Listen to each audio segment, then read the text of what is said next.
I have sufficient memory in D drive. So, I will set paging file in D. You can also give the custom size for paging file.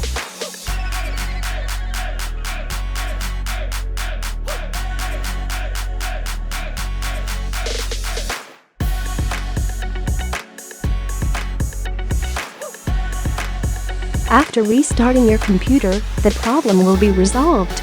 But if the problem still persists, then follow the further process.